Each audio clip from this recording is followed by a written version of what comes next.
अस्सलाम वालेकुम मेरे मोहतरम मुसलमान भाइयों, आज मैं आपको बताऊंगा कि शिकारी कुत्तों का शिकार किया हुआ जानवर कब हलाल होता है और कब हराम होता है। बराए मेहरबानी वीडियो मुकम्मल देखिएगा, इंशाअल्लाह बहुत फायदा होगा। अगर अभी तक हमारे चैनल को सब्सक्राइब नहीं किया तो बराए मेहरबानी पहले इस चैनल को सब्सक्राइब कर दें ताकि हर इस्लामी वीडियो के नोटिफिकेशन आपको मिलते रहे। बिस्मिल्लाहिर्रहमानिर्रहीम। नंबर 1, सबसे पहले शिकार करने के लिए कुत्तों को बिस्मिल्लाह पढ़कर छोड़ें ताकि शिकार आपके लिए हलाल हो जाए।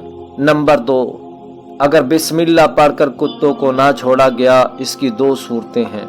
अगर वो जिंदा पकड़ कर लाया तो बिस्मिल्लाहि वल्लाहु अकबर पढ़कर ज़िबा कर ले, इस तरह से शिकार वाला जानवर हलाल होगा। दूसरी सूरत, अगर वो शिकारी कुत्ता शिकार को मार कर लाया तो ये मुर्दार हो जाएगा, ये मालिक के लिए हराम होगा।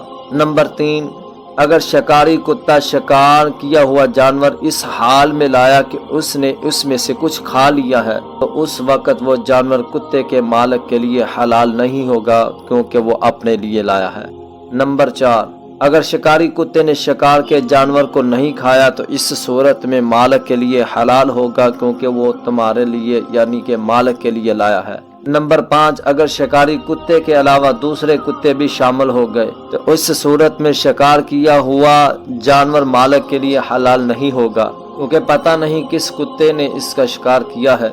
मैं उम्मीद करता हूं कि आपको वीडियो पसंद आई होगी। लाइक और शेयर ज़रूर कर देना। शुक्रिया।